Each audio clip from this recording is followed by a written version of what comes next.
Assalamualaikum warahmatullahi wabarakatuh. Jumpa lagi dengan saya Ahmad Rozali dalam acara Peci dan Kopi. Alhamdulillah teman-teman, semoga sehat semuanya. Kita kembali hadir untuk membahas hal-hal yang menarik tentang kondisi sosial, tentang ke-NU-an, dan apa yang menjadi menarik di kalangan Nahdlatul Ulama. Nah, saat ini kita akan membahas sebuah fenomena yang cukup krusial bagi kalangan Nahdlatul Ulama, terutama yang saya rasakan di kalangan anak muda. Jadi ada sebuah fenomena yang kita perhatikan bahwa teman-teman Nahdlatul Ulama, termasuk saya sendiri pada awalnya, itu menganggap kelas Nahdlatul Ulama itu adalah kelas yang kedua dibanding kelas-kelas perkotaan. Itu terdapat fenomena yang cukup masif di mana kita tidak pede untuk berhadapan satu forum, mempresentasikan siapa kita di kalangan ketika berhadapan dengan kelas-kelas yang lain, terutama kalangan kelas menengah perkotaan. Ada anggapan bahwa kita adalah kelompok sarungan, kelompok tradisional, kelompok yang yang kemudian menganggap kita sendiri menganggap diri kita sebagai orang yang tidak berhak berbicara tentang perubahan yang sangat besar. Maka biasanya untuk menjadi keren kita harus menyebut nama-nama orang lain, seperti misalnya pemikiran-pemikiran orang pemikir di Eropa, Max Weber, Karl Marx untuk melakukan analisa sosial.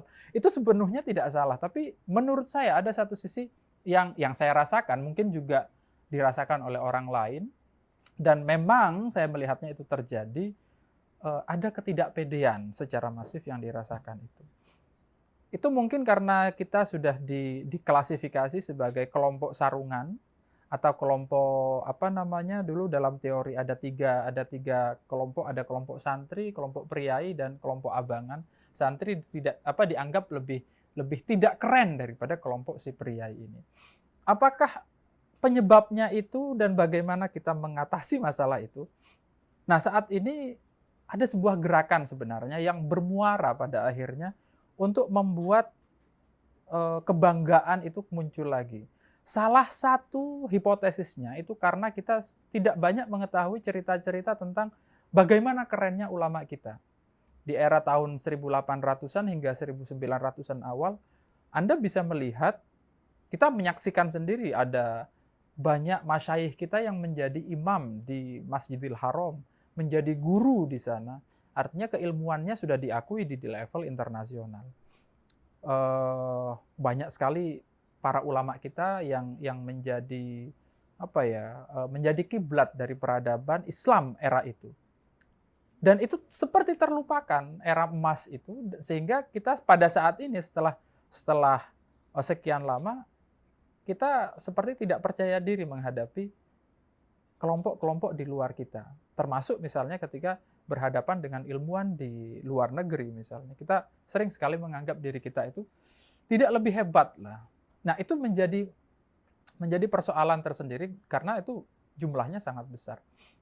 Oke, itu adalah prolognya, dan kita akan membahas bagaimana kita akan mengubah itu dan gerakan apa yang dibutuhkan agar mental itu hilang dari diri kita, agar kita membusungkan dada lagi sebagai sebuah kelompok intelektual yang berhak berbicara tentang tentang banyak hal sebenarnya, dengan bermodalkan semangat atau athar atau sejarah dari para ulama kita. Yang perlu kita lakukan diantaranya adalah menyambungkan sejarah kita saat ini dengan melihat apa yang telah dicapai oleh para ulama terdahulu kita.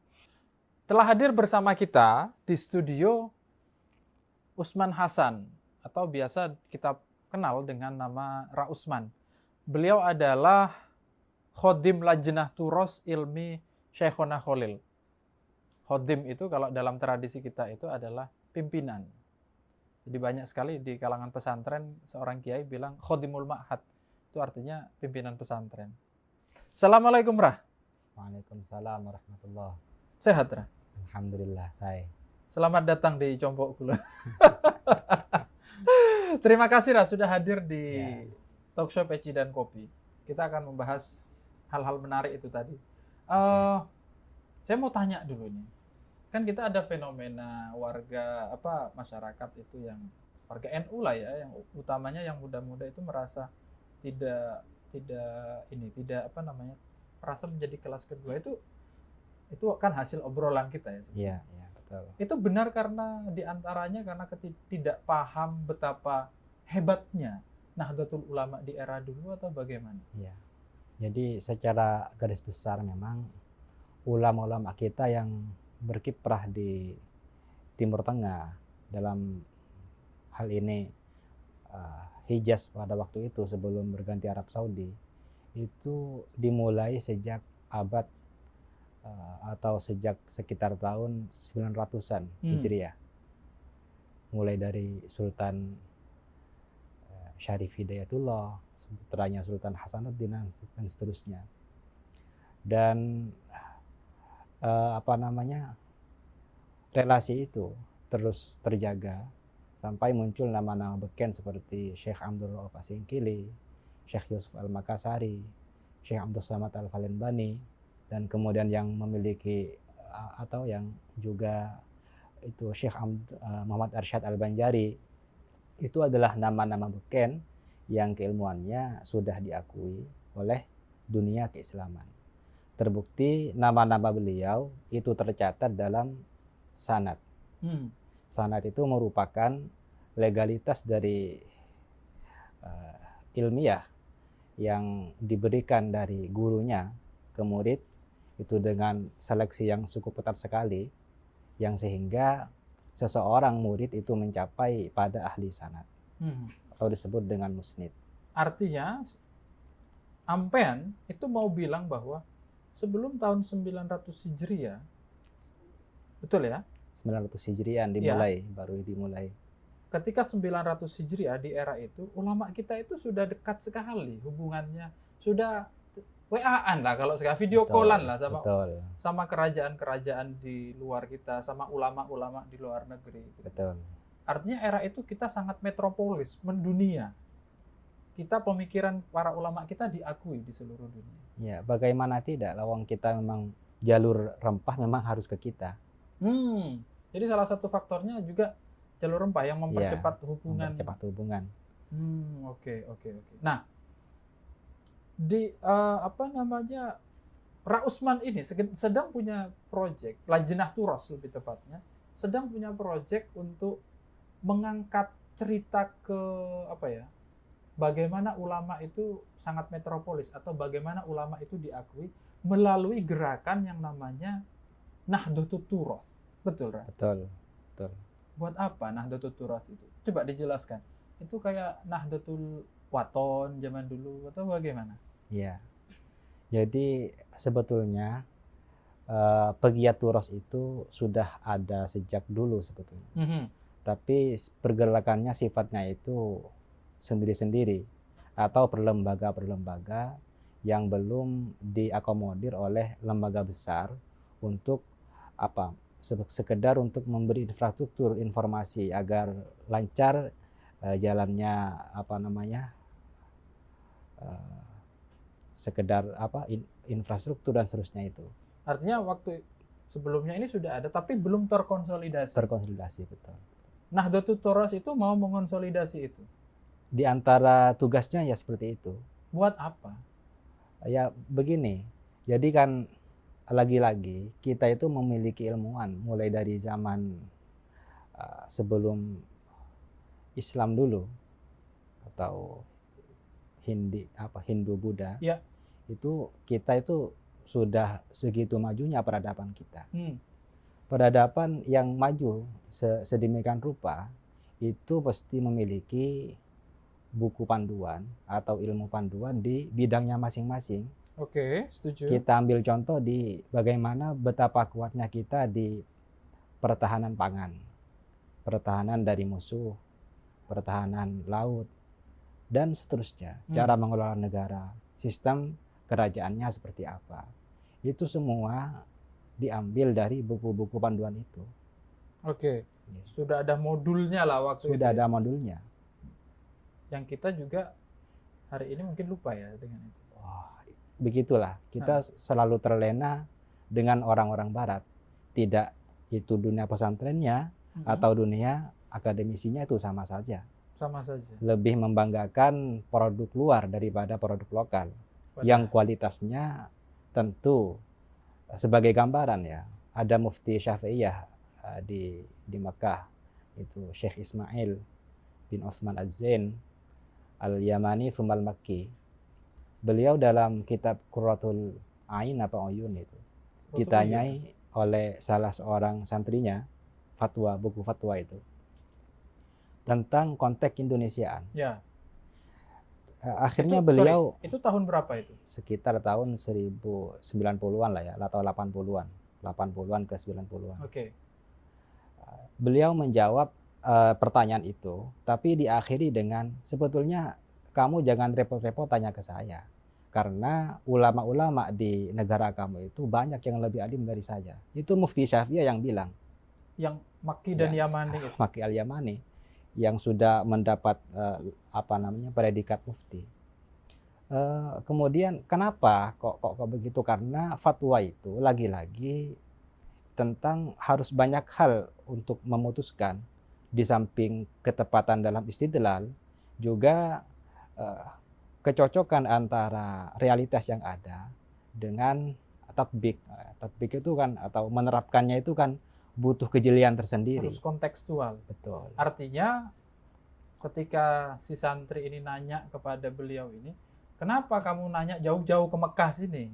Seperti itu. Padahal di rumahmu di Indonesia itu banyak seabrek-abrek dan itu bisa jadi produk hukumnya atau produk ilmunya lebih kontekstual. Betul, lebih mengena. Ya, dan itu obrolan itu terjadi di tahun 1970-an ke 80-an ya. Di era itu aja sudah begitu ya. Iya. Apalagi sebelum itu. Di eranya Mbah Wahab, eranya Mbah Hashim, eranya Mbah Khalil, eranya Syekh Yasin.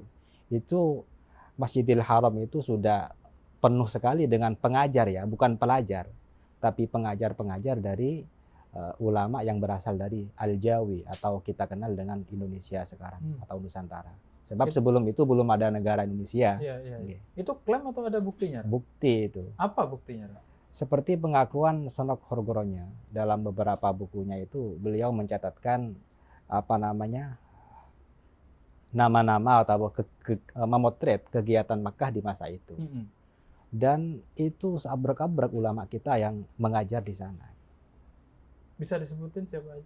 Di antaranya ya Syekh Nawawi tentu saja. Sebab beliau dalam pengakuan Sonok Horgoronya disebut dengan Sayyidu Ulama Hijaz. Sayyidu Ulama Hijaz. Bukan Sayyidu Ulama Indonesia. Bukan. Ya? Wa Qudwatul Jawiyin. Sebab dalam catatannya juga itu kalau orang-orang Jawa, santri-santri Jawa ke dalam beliau itu sungkem semua. Yuqabbiluna yadahu. Mencium semua ke tangan beliau. Bentuk penghormatan kepada Grand Syekh di Makkah pada waktu itu. Dan itu berasal dari Indonesia. Contoh lagi seperti Syekh Mahfud Termas dengan kiprahnya. Secara garis besar begini. Pada sekitar 1800-an hingga 1900 pertengahan itu sebelum terjadi fitnah Wahabi ya. Andai tidak terjadi fitnah Wahabi. Kalau boleh berandai-andai itu. Iya. Itu Masjidil Haram itu tenaga pengajarnya itu sudah dari rata-rata dari Indonesia semua itu. Banyak yang dari Indonesia. Tapi banyak secara garis besar orang-orang yang mondok melanjutkan studinya ke Mekah, ulama-ulama kita itu yang melanjutkan studi ke Mekah itu ada dua pilihan. Apa menetap berkarir di Mekah, apa kemudian pulang ke Indonesia. Nah, itu dibagi dua. Yang ini secara keilmuan sama sebetulnya. Karena guru-gurunya ya itu juga. Secara giatnya dalam belajar ya juga tidak kalah Artinya secara kualitas itu apa namanya 1-2 atau 11-12 istilahnya. 11-12. Tapi karena apa namanya yang dihadapi itu berbeda, maka cara apa khotibun nas ala qadri anqulum itu berlaku memang. Kalau di sini itu istilahnya dilanggar-langgar orang-orang awam.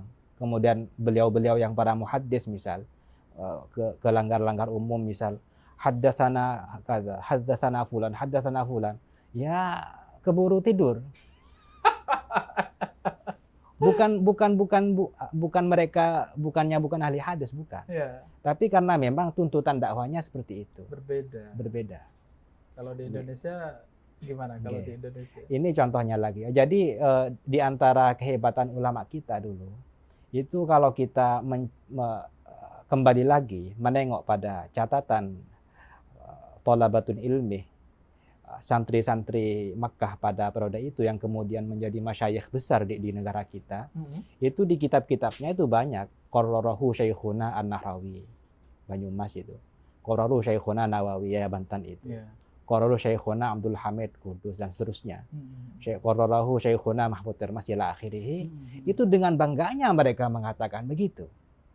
Sedangkan kita sekarang misal untuk menetapkan suatu hukum atau mengutip suatu perkataan, harus terpaksa ngimpor dari ulama luar. Apa kita semiskin itu? Apa iya kita semiskin itu? Nah itu apa di antara tujuan dari Lajnah Nahdlatul Turath. Iya. Seperti lagi ya kecenderungan kita di bidang LBM atau Lajnah Bahthul Masail.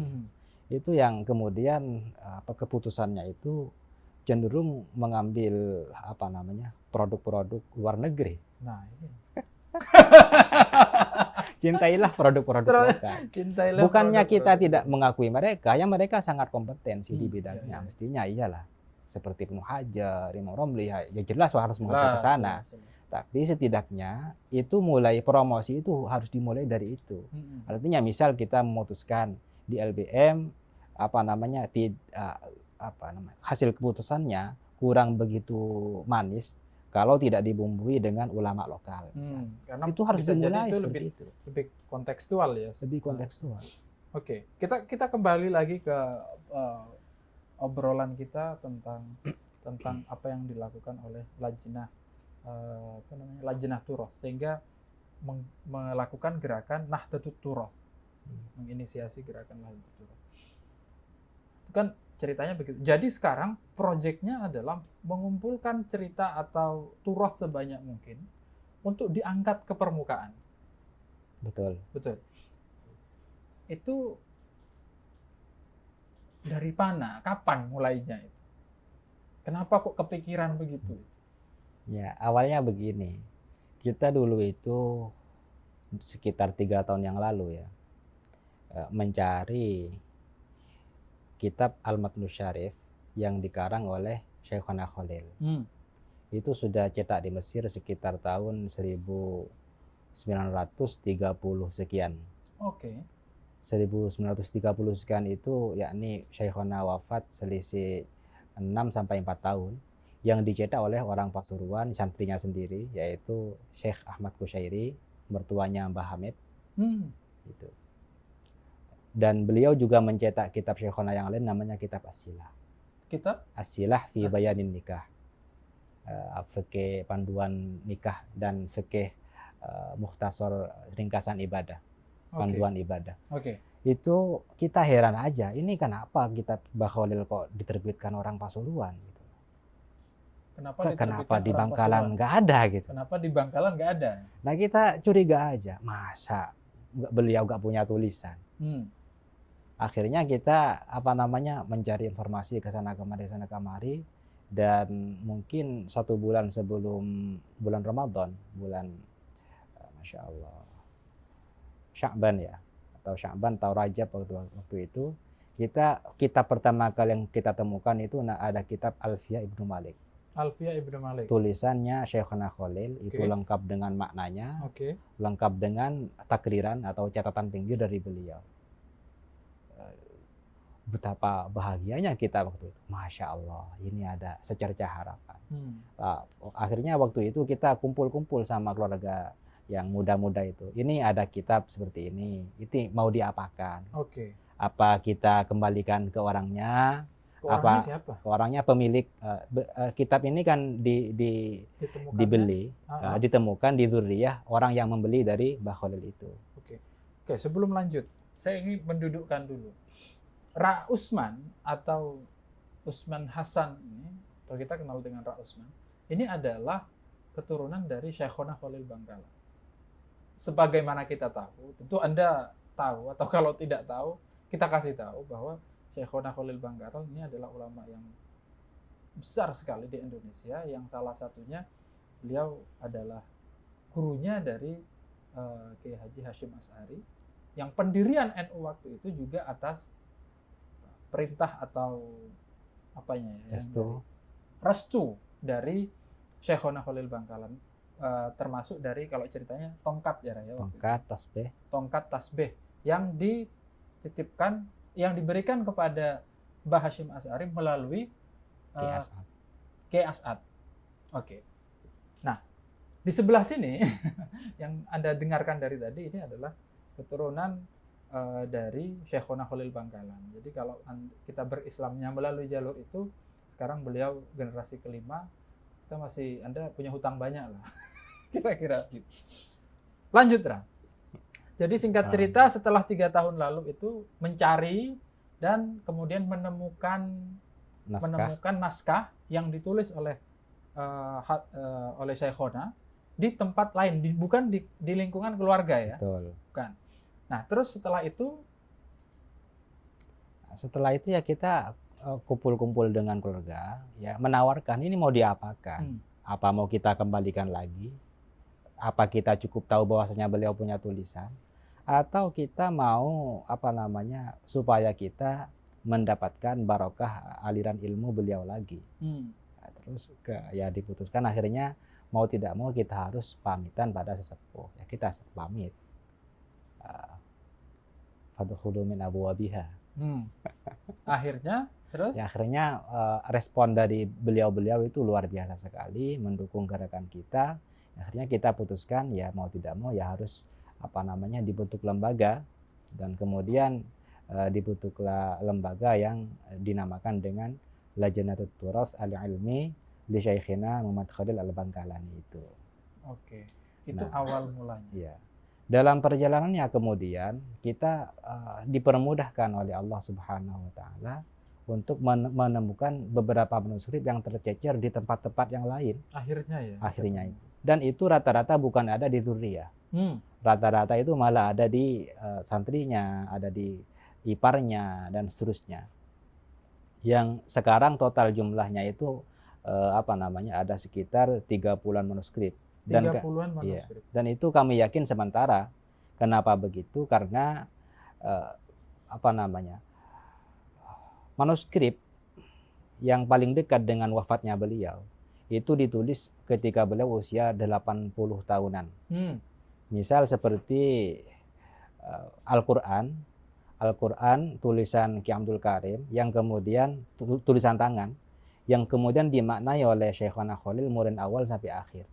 Itu ditulis ketika beliau usia 80-an. Bayangkan, orang 80 menulis makna, bukan mushafnya ya, maknanya yang sekecil itu. Mungkin kalau makna gandul itu lengkap awal akhir, nggak ada yang disisakan. Betapa itu yang paling dekat dengan kewafatan. Yang mungkin yang paling sepuh itu ada di usia 30-an, yang paling banyak itu 50 tahunan ke atas. Nah, yang 30-an cuma satu naskahnya. Kami yakin dengan semangatnya beliau, itu pasti banyak naskah-naskah yang lain. Mana naskah yang beliau tulis ketika umur belasan? 20-an, 30-an, itu mana? Itu pasti lebih banyak lagi. Dan itu belum kita temukan.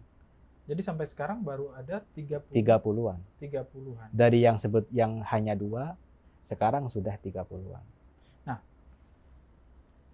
Terus kemudian diapakan? Sudah ada berapa yang dibukukan atau Ya, ya. Tindak lanjut dari itu ya kita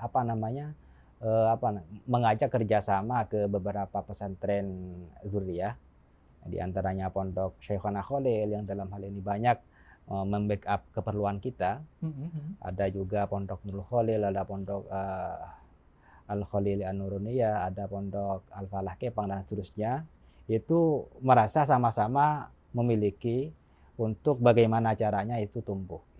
Misal santri-santrinya itu ditugaskan untuk menuliskan kitab tahqiq dan seterusnya. Alhamdulillah sampai sekarang itu dari 30 yang kita temukan, sudah 7 buah kitab yang sudah kita terbitkan. Sudah 7 buah kitab karya Syekhona yang diterbitkan. Yang sudah diterbitkan. Betul. Saya belum dapat, ngomong-ngomong. Siap. Kebetulan kita agak bawa ke sini. Oke. Baik, ini menarik sekali. Jadi Syekhona yang yang jauh sekali dari kita, itu coba dalam tanda kutip karyanya dibangkitkan, yang kemudian pemikirannya dibangkitkan kembali untuk menjadi dekat dengan kita, sehingga kita tahu betapa besarnya Syekhona yang dalam hal ini adalah bagian dari ulama di Indonesia yang telah berkiprah di Timur Tengah waktu itu. Itu baru satu Syekhona ya, Syekhona. Dan itu proyek Syekhona sendiri masih sangat panjang sekali. Masih sangat panjang. Nah, ngomong-ngomong terus kemudian, ini setelah Lajnah Turoth Al-Ilmi Syekhona Khalil Al-Bangkalani 3 tahun lalu lahir. Iya. Terus kemudian kan banyak ulama-ulama kita. Bermunculan nggak naskah-naskah yang lain? Nah itu, alhamdulillah memang sekarang ada semacam kesadaran yang sedikit-sedikit itu muncul dari gerakan, misal di Jawa Tengah ada Gus Nana, di Jawa Barat Ajengan yang pesona kembali luar biasa, dan kita sebetulnya juga tertantang untuk fabidzalika falyatanafasil mutanafisun. Harusnya ya di sini kita berlomba-lomba berkarya. Tapi dalam perkembangannya, lagi-lagi kita Lajnah Turoth di Bangkalan misal itu bergerak sendiri tanpa ada naungan payung hukum yang lebih besar atau payung organisasi yang lebih besar, yang kemudian kita membutuhkan itu sebetulnya untuk bagaimana sekiranya antar mereka itu terhubung dengan baik antara kelompok itu. Makanya di waktu November tahun lalu 2021 itu ada pegiat pesantren mengadakan pertemuan filolog se-Nusantara waktu itu. Ya. Respon para filolog itu gimana? Luar biasa, karena itu pertemuan filolog pesantren pertama kali itu diadakan. Filolog dari kalangan pesantren. Dan waktu itu kita memamerkan tentang hal-hal yang berkaitan dengan Syekhona Khalil. Kita misal ya mengeksplor Syekhona Khalil itu kan dari banyak sisi. Misalnya beliau sebagai santri itu bagaimana? Beliau sebagai itu ketika beliau berada di Mekah, di Madura, di Jawa. Sebab beliau itu yang perlu kita ketahui, itu sekitar umur 5 sampai 6 tahunan itu gurunya sudah 6. Ya, itu Peroda Madura. Peroda Jawa itu gurunya sekitar 6 ya, sama sebelum juga. Ke sana Syekhona itu lahir tahun 1835 Masehi. Ya. Oke. Lalu kemudian di usia ke 5 sampai 6. Usia 5 sampai 6 gurunya itu 6 orang. Di Madura saja. Di Madura saja. Setelah itu melanjutkan ke Jawa di usia 7 sampai 8. Di Jawa di mana? Di antaranya di Langitan, di Cangaan, di Sitogiri, di Banyuwangi dan seterusnya. Itu ada tercatat sekitar 6 masyayikh yang beliau berguru. Baru setelah kurang dari umur 9 tahun, yakni 9 tahun belum genap, beliau melanjutkan studinya ke Mekah. Umur 9 tahun. Dan itu tidak aneh pada masa itu. Itu tidak aneh? Tidak aneh. Pada masa itu tidak aneh. Kenapa tidak anehnya? Karena kita melihat masyayikh yang lain dalam biografinya, misal Syekh Nawawi usia muda juga ke sana. usia Hmm. kecil, mungkin usia SMP. Ar- Dan kiai Bangkalan yang lain di masa itu ada yang usia 10 tahun, 11 tahun. Artinya umur segitu memang apa namanya sudah terbiasa untuk maksud kita gimana? Maksudnya eh, bendahara keilmuan yang diperoleh dari Nusantara itu sudah cukup sebagai dasar menuntut ke luar negeri. Artinya di era itu sudah terbiasa orang ke Mekah dengan usia muda. Artinya Mekah sama Indonesia tuh kayak dekat lah waktu itu ya. Maksudnya Dekat sekali. ya kayak tidak sejauh sekarang kita Betul, membayangkannya. betul. Jadi orang masih usia 10 tahun. Bayangkan 10 tahun itu kan usia itu kayak ya mau lulus SD itu kan. Ya, makanya kita harus banyak berterima kasih dengan ulama-ulama yang membangun jaringan itu. Orang Jawa dulu itu di Makkah luar biasa, terhormat. Hmm. Terhormat kenapa? Karena bayangkan ya yang menciptakan atau yang mengadakan madrasah di sana itu kumpulan orang-orang ulama kita. Kenapa kita minder gitu? Iya, iya, iya, iya. Berkiprah luar negeri, bukan di sini. Ada nggak jawaban kenapa waktu itu sudah terjalin tradisi begitu dekat dengan Mekah antara Jawa dan Mekah? Ya mungkin apa ya? Yang lagi-lagi itu jasa dari ulama-ulama kita yang sudah membangun sedemikian rupa. Mestinya dimulai dari Syekh Abdul Somad atau masa periode Syekh Abdul Somad itu tahun berapa? Palembang. Itu gurunya Syekh Nawawi sekitar 1700-an ya atau sampai 1800. 1800-an beliau itu. Sebelum itu ada Syekh Arsyad Banjari dan seterusnya. Itu kan dari apa namanya kelompok-kelompok kecil, kemudian ada datang haji, ayo ke sini, dan mungkin itu awal-awal. Dan puncak keramaian orang-orang Jawa di sana itu ya pada masa itu 1700, 1800, 1900 itu puncak apa ya masa keemasan kiprah ulama kita di Mekah. Dan itu kita jarang yang tahu. Iya. Terakhir itu orang yang apa ya, yang berkiprah di sana itu adalah Syekh Yasin Al-Fadani. Syekh Yasin Al-Fadani yang kita kenal dengan Musnidud Dunya itu, orang Padang itu. Nah, Syekh Yasin Al-Fadani itu bukan satu-satunya atau bukan orang terhebat dari ulama yang dimunculkan dari Indonesia. Yang berada di Hijaz. Yang berada di Hijaz. Jadi di situ banyak sekali. Banyak sekali. Menarik sekali. Makanya ya harus kita mulai berbangga ketika apa namanya ya kutipan-kutipan baik itu yang bersifat hukum atau bersifat akwal, pemikiran dan sosial seterusnya itu ya harus kita mulai merasa pede dengan ilmuwan-ilmuwan kita sendiri. Oke. Menarik sekali obrolan kita ini. Tapi sebelum kita lanjut kita ngopi dulu. Karena ini ada acara peci dan kopi. Siap. Torera. Bismillahirrahmanirrahim. Oke. Teman-teman, kita sudah bicara juga cukup banyak ya tentang fenomena kelompok ulama Indonesia di Timur Tengah di era-era dari 1800, 1900 awal sampai mundur sebelumnya di 1700. Itu sudah banyak sekali kiprahnya. Konon bahkan yang disebut oleh Ra Usman sebagai salah satu yang mayoritas di sana. Nah, itu yang ingin diangkat kembali agar menimbulkan kepercayaan diri yang cukup besar di dalam kaum santri, kaum ulama kaum muslim di Indonesia. Artinya dulu kita berkiprah sedemikian besar. Nah, melalui apa? Melalui mengangkat turos-turos atau karya-karya yang bisa ditemukan. Jadi salah satu pesannya barangkali adalah kalau Anda punya naskah atau yang tersimpan yang belum pernah dikonsolidasikan, sudah saatnya mungkin dikonsolidasikan.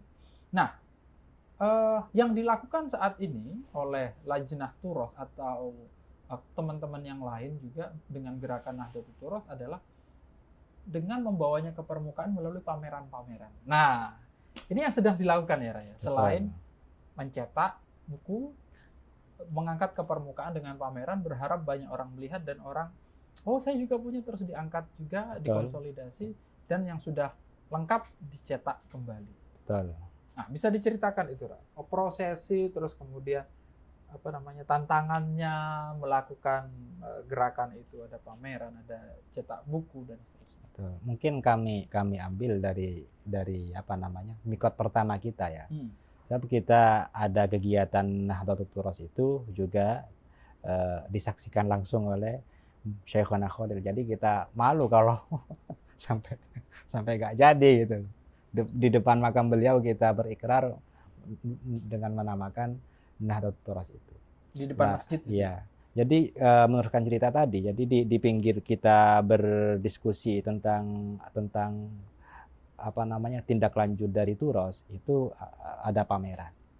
Pameran itu setidaknya memuat tentang masa kecil Mbah Khalil, guru-guru Mbah Khalil periode Madura Jawa, guru-guru Mbah Khalil periode Mekah, kemudian teman-teman seperjuangan Mbah Khalil.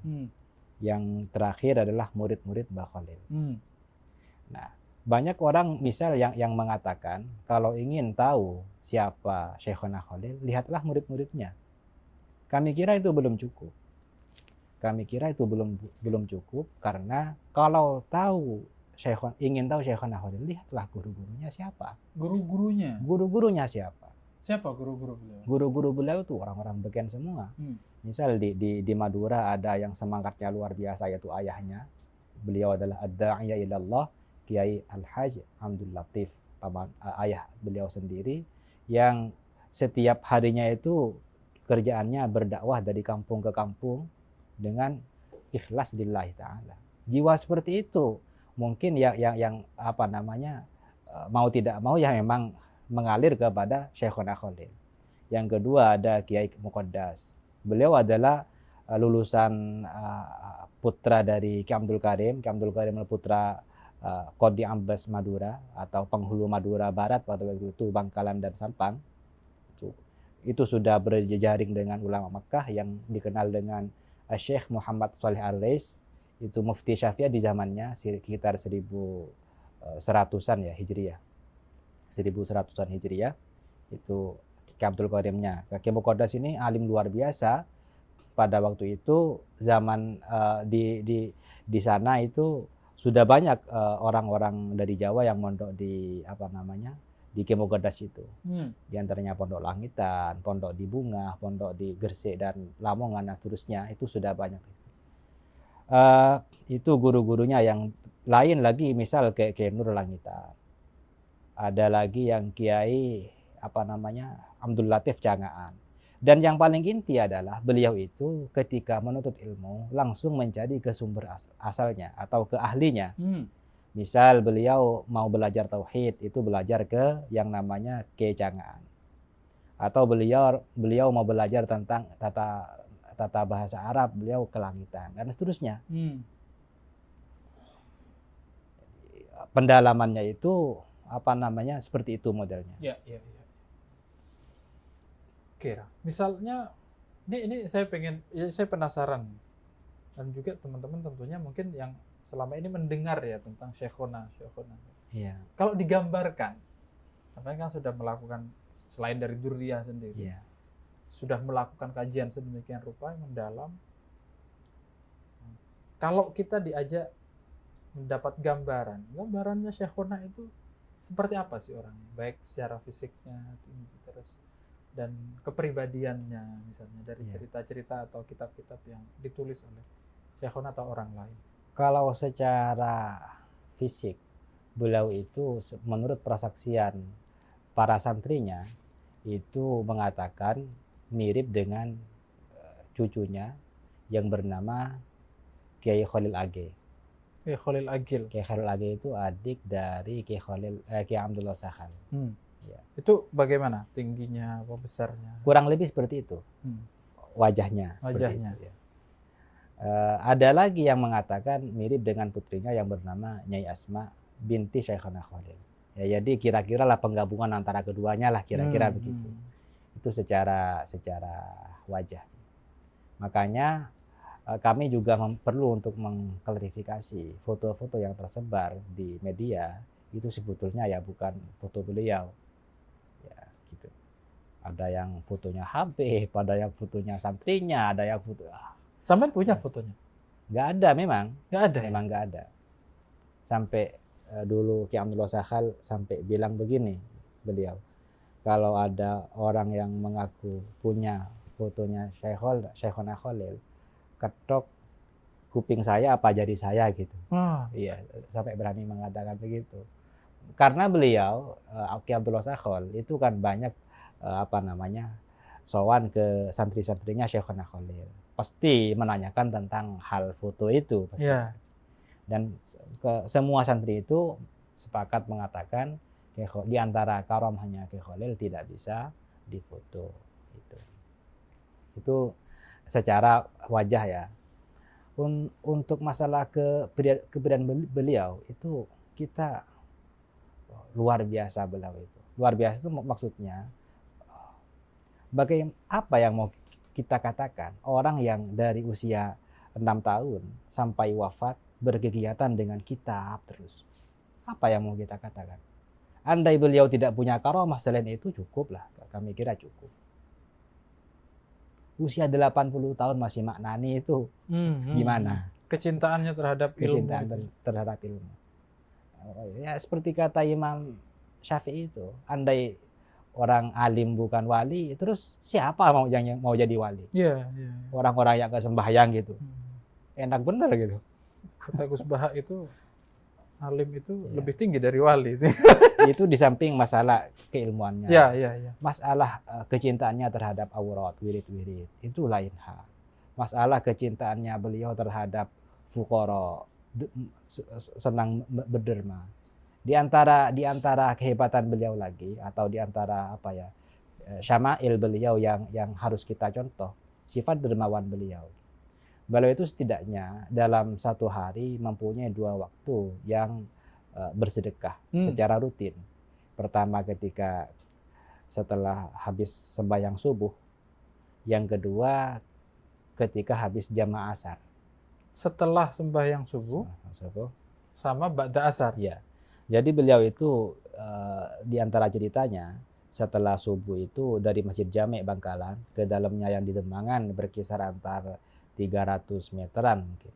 Itu berjajar semua orang mengantri mau bersalaman, dan itu sama Mbah Khalil bukan salaman kosongan. Bukan mereka yang mengasih uang, tapi Syekhona yang gini-gini ke orang. Yang ngasih uang.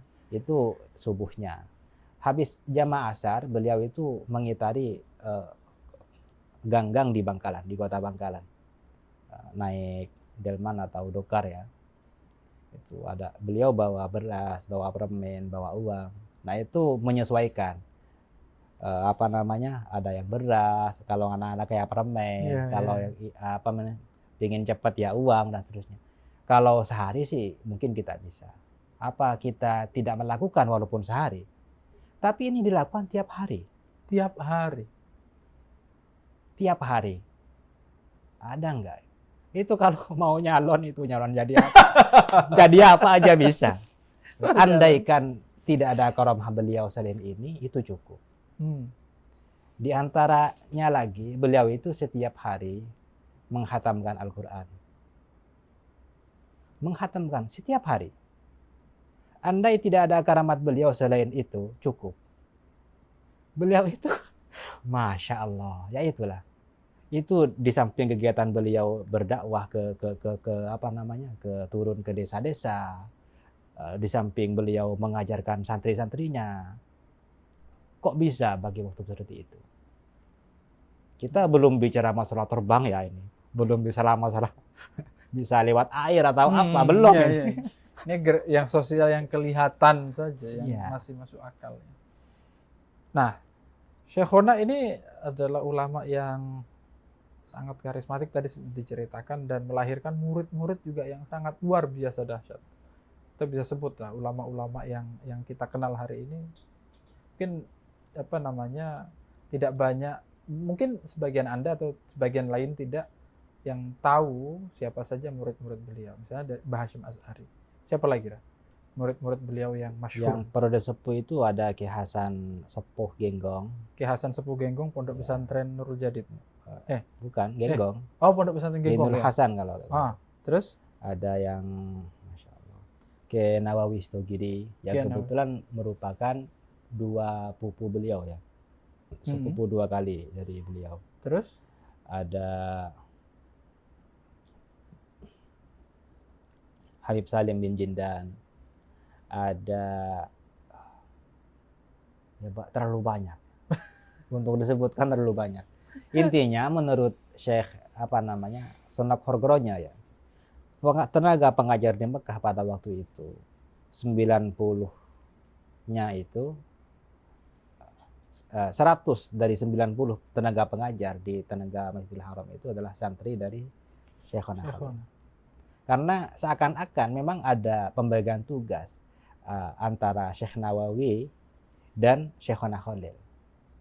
Maksud kita begini, beliau itu ketika santri-santrinya dia sir atau rahasia nih ya sebetulnya, tapi kita terpaksa buka di TVM. Kita rahasia kita aja dah. Yang lain dengerin. Rahasia kenapa Syekhona Khalil itu kok mampu untuk mencetak kader seperti itu? Karena beliau membuat santri itu menjadi orang-orang yang mandiri secara pemahaman. Beliau kasih alatnya. Terserah kamu mau ngapain dengan alat itu. Apa contohnya? Yaitu alfiyah. Alfiyah.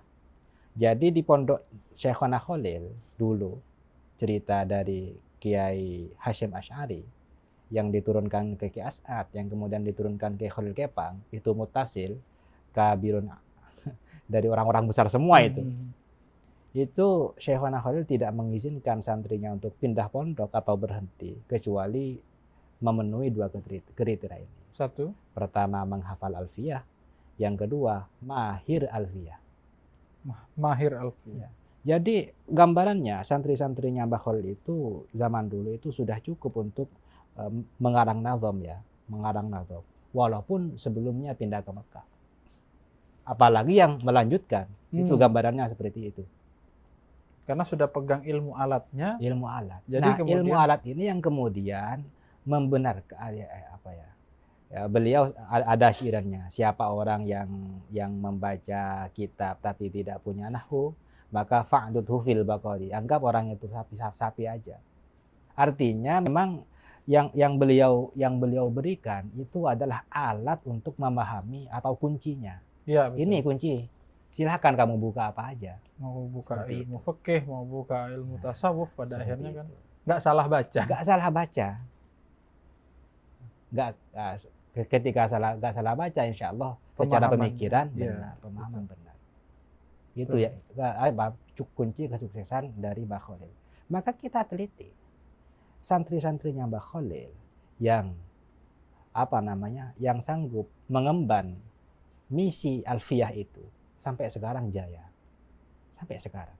Misalnya. Tapi santri beliau atau yang tidak sanggup menjalankan misi itu, ya la yabqa ila rasmo. Cuman pondok pesantrennya saya yang gede, tapi gaungnya kurang. Kalau hafal 500 termasuk gak? Minus. Gitu.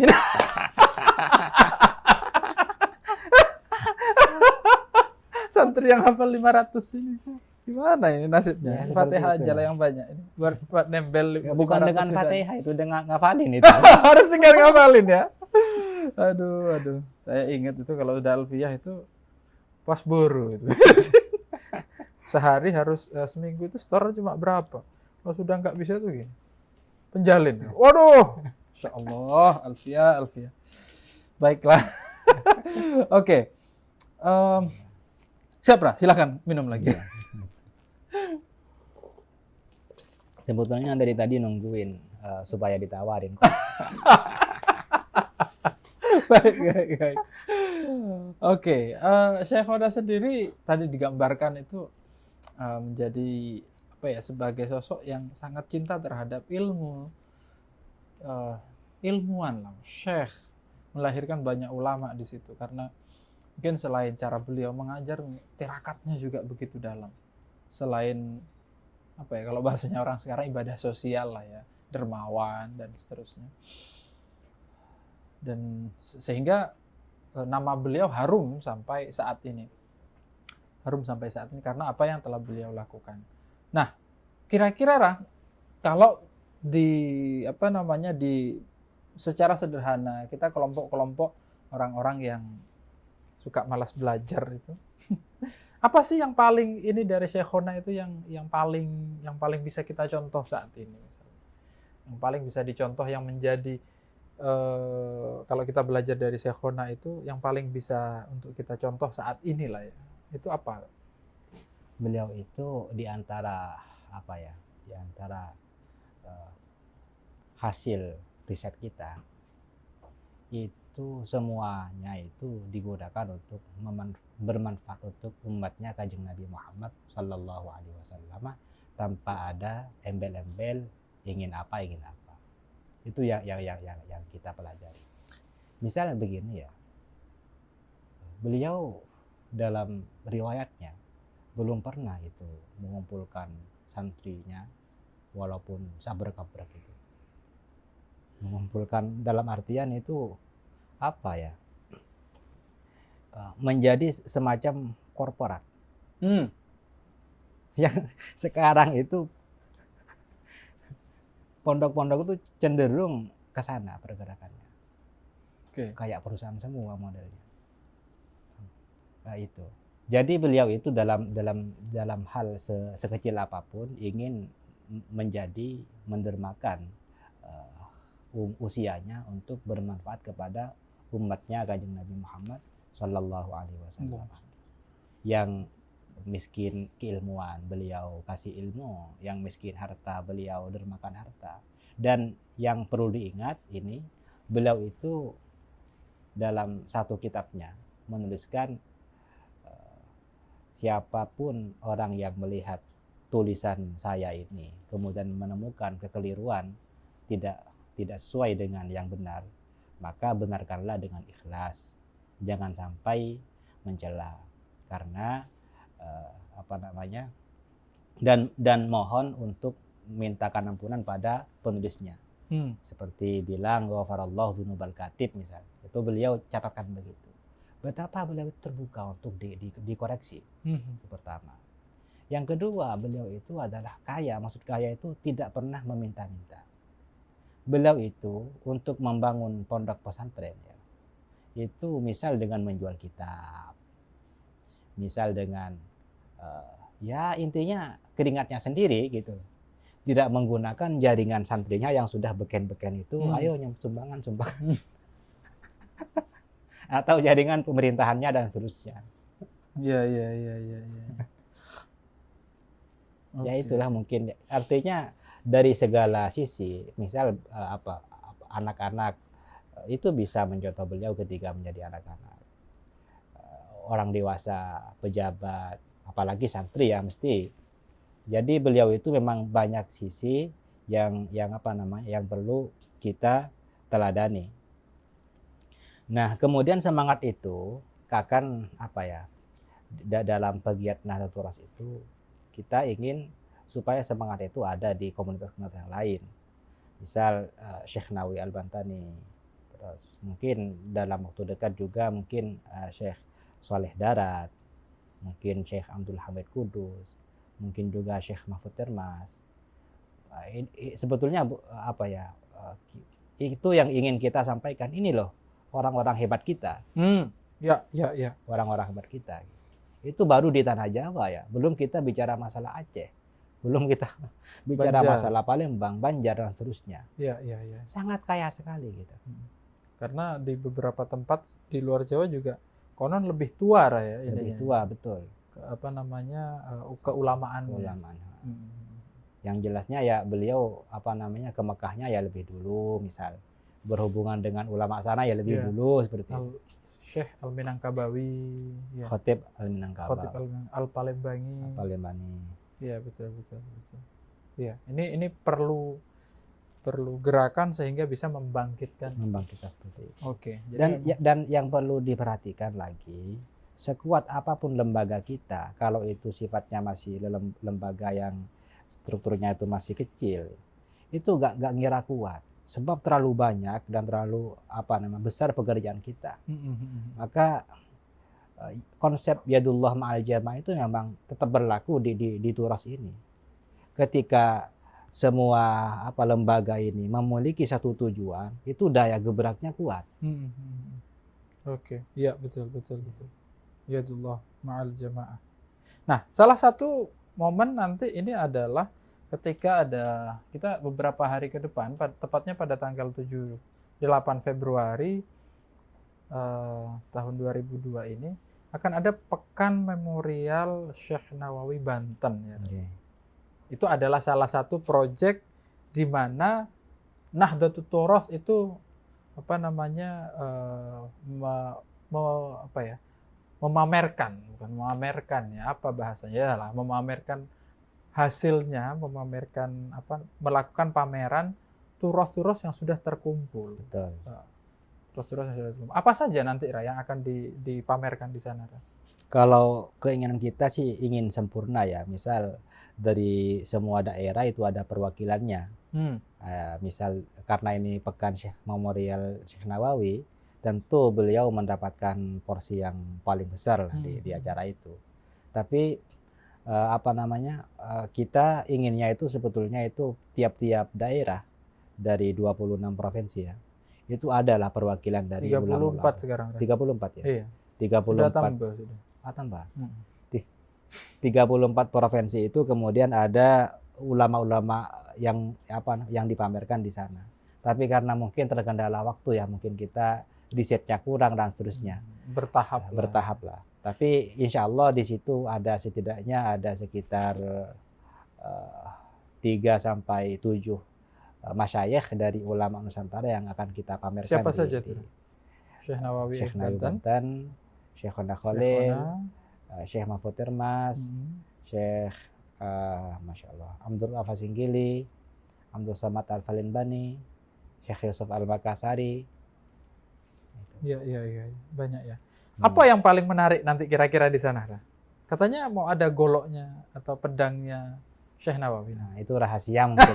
Oke, tapi yang jelas akan ada selain turos, athar juga akan ada yang ditaruh di sana. Betul, insya Allah.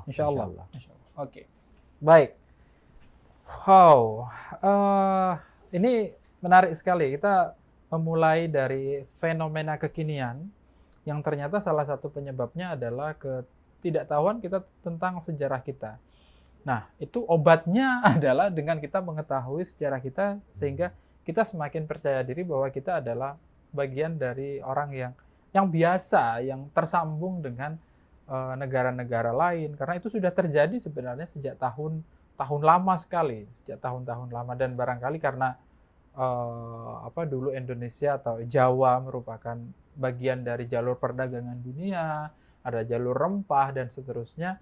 Lalu kemudian mungkin ketika tertutup di tahun 1511 oleh Portugis di Selat Malaka, membuat perubahan lagi dan seterusnya. Tapi saya curiga mungkin itu ada keterkaitan antara satu hal dengan hal yang lain. Nah, ini adalah momen untuk kita mengetahui kembali siapa kita sebenarnya, sejarah-sejarah kita, agar kita makin yakin bahwa kita ini mewarisi sejarah yang cukup besar. Jadi tidak ada kata lagi untuk tidak percaya diri sebagai kelompok muslim yang berasal dari Indonesia. Begitu kira-kira. Karena di era dulu itu sudah terbukti bahwa kita banyak sekali memiliki ulama-ulama kaliber dunia. Ya, begini lagi ada kita kemarin pas di Pendopo mana itu? Bangkalan. Iya, bersama Bapak Wakil Presiden Kiai Haji Ma'ruf Amin. Kita menyampaikan beberapa hal tentang informasi keterkaitan antara Syekh Nawawi dan Syekh Khalil Al-Bangkalan. Dan beliau sangat antusias sekali pada waktu itu. Yang sedianya sama protokoler itu sih cuman 5 menit, kita sampai menguraikan 15 menit pada waktu itu. Dan 80% acara waktu itu memang seputar turos. Beliau menjawab turos, kemudian yang lain juga masalah turos juga. Nah, sampai-sampai kemarin kita dihubungi sama staf susnya itu supaya videonya diminta oleh Pak Wapres itu. Nah, beliau di antara pesan yang dari beliau sudah saatnya bangsa Indonesia itu menerjemahkan karya-karya ulama kita yang berbahasa Jawa, berbahasa Melayu, berbahasa Madura dan seterusnya ke bahasa Arab. Karena orang-orang dunia Arab pada saat ini ingin belajar cara Islamnya kita bagaimana gitu. Itu menarik. Iya, iya. Makanya sepertinya kita memang harus harus saling terkoneksi satu antara lain. Kalau memang ini dari unsur pemerintahannya, dari PB, terus ada teman-teman yang anak-anak yang putra-putra yang terbaik bangsa, misalnya Mas Gunanjar, Mas Ayung, Gus Nanal dan seterusnya itu gabung di situ, insya Allah di samping kita bisa berbuat banyak hal. Dan kita sesuai dengan apa yang disampaikan oleh Ketua Umum terpilih kayaknya ya, cita-citanya untuk mempromosikan ulama kita. Betul. Iya. Menarik sekali, menarik. 1 abad NU ini mungkin hadiahnya lah, jawabannya mungkin ini. Iya, betul. 2026 mungkin akan menjadi momen yang terbaik mungkin ketika itu dipersiapkan dan Amin. sudah banyak sekali yang terkonsolidasi kitab-kitabnya, turas-turasnya. Ya, kita tidak memungkiri akan banyak kepentingan di sini. Tapi mau tidak mau kemaslahatan amma itu memang tidak bisa ditawar lagi.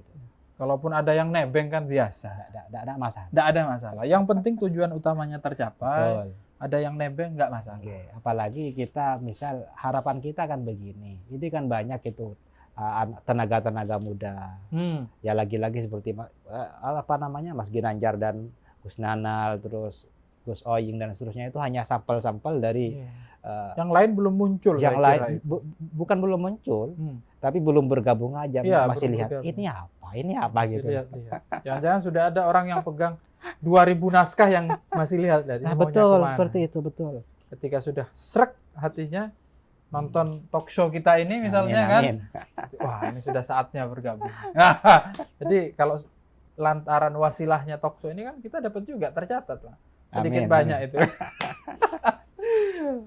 Ra Usman, terima kasih banyak atas kehadirannya. Semoga ini menjadi awal dari cita-cita besar untuk memperkenalkan kembali pemikiran, terus sejarah dan peninggalan-peninggalan para ulama kita kepada generasi sekarang, sehingga bisa mewarnai pemikiran para santri-santri saat ini gitu, Raya.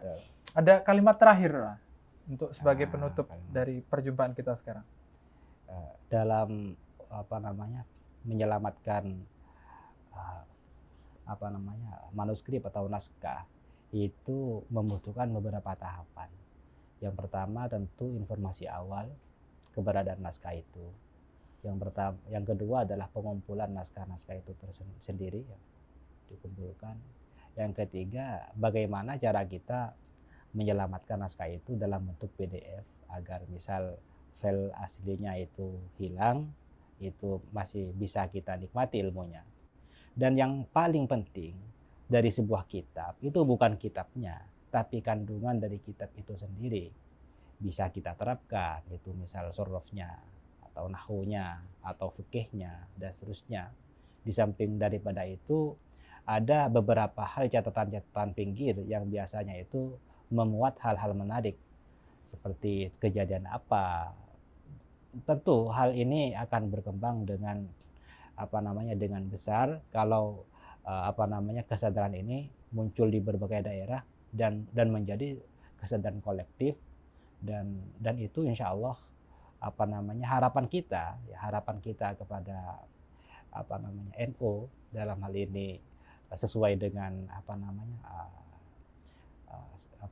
harapan dari Rais Am Kiai Miftahul Akhyar.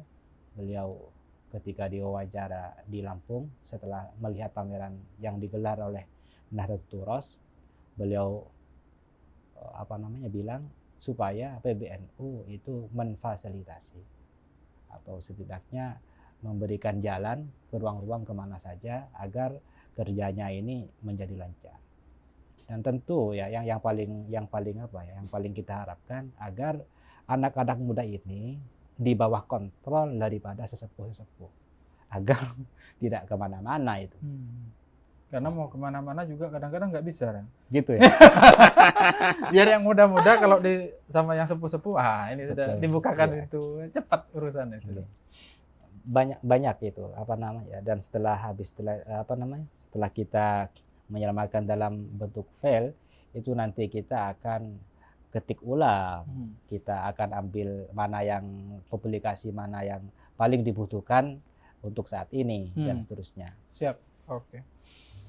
Menarik sekali, dan kita masih banyak sekali yang perlu dibahas sebenarnya dari Turos itu, misalnya tokoh-tokohnya siapa saja yang sudah banyak naskahnya yang perlu kita bahas, kita sebarkan gagasan-gagasan beliau. Jadi mungkin ini bukan yang terakhir, nanti dengan teman-teman Nahdlatul Turos ya Ray.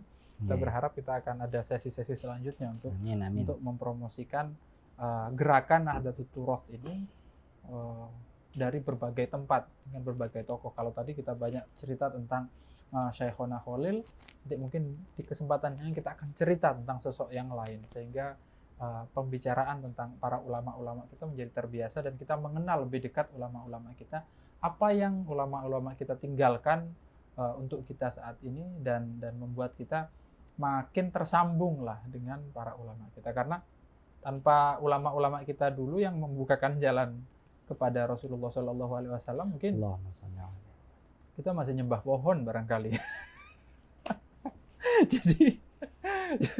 Jadi ini pentingnya kita menyambungkan wasilah. Makanya orang NU itu sangat dekat sekali dengan kuburan biar nggak lupa muasalnya ceritanya dia berislam saat ini karena kiainya yang ketemu dengan kiai kita. Barangkali itu di akhir edisi kita kali ini, kita tutup karena kalau dilanjutkan banyak sekali. Tadi malam saya sampai subuh, Pak. Ayo kalau mau sampai subuh lagi. Ayo. Baik, teman-teman, terima kasih atas keikutsertaannya pada kesempatan kali ini.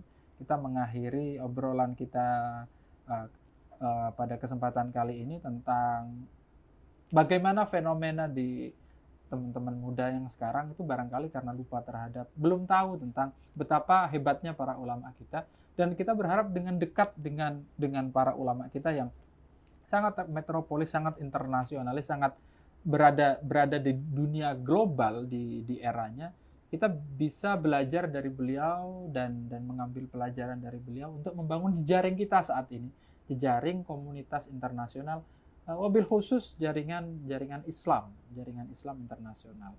Semoga dengan belajar ini kita mulai bisa membentuk jejaring kembali, terutama misalnya kalau dari sisi kami di media ada jaringan media Islam internasional yang bisa berkolaborasi di dunia internasional. Saya harap dengan membersamai gerakan Turos ini akan lahir hal-hal yang baru yang mencerahkan kita sehingga kita bisa melanjutkan apa yang ditinggalkan oleh para ulama kita, atau minimal mendapatkan barokah karena kita membincangkan tentang beliau. Ra Usman, terima kasih atas kehadirannya sekali lagi, dan teman-teman dimanapun Anda berada, jangan lupa kita juga harus mendukung gerakan ini. Jadi kalau ada yang bisa kita sumbangsingkan untuk gerakan ini, jangan lupa untuk komen saja di sini, barangkali kita naskah-naskah yang ada pada Anda atau Anda tahu bisa bertemu, terkonsolidasi. Saya Ahmad Rozali mohon undur diri. Semoga kita jumpa di kesempatan lain. Wallahul muwaffiq ila aqwamit thoriq. Wassalamualaikum warahmatullahi wabarakatuh. Bayangkan, fitur lengkap keislaman ada dalam satu aplikasi, menyediakan semua kemudahan beribadah dan belajar Islam kapan saja, di mana saja. NU Online Super App mengingatkan kita beribadah. Allahu Akbar, Allah. Mendekatkan kita dengan Al-Quran. Memudahkan kita menunaikan kewajiban.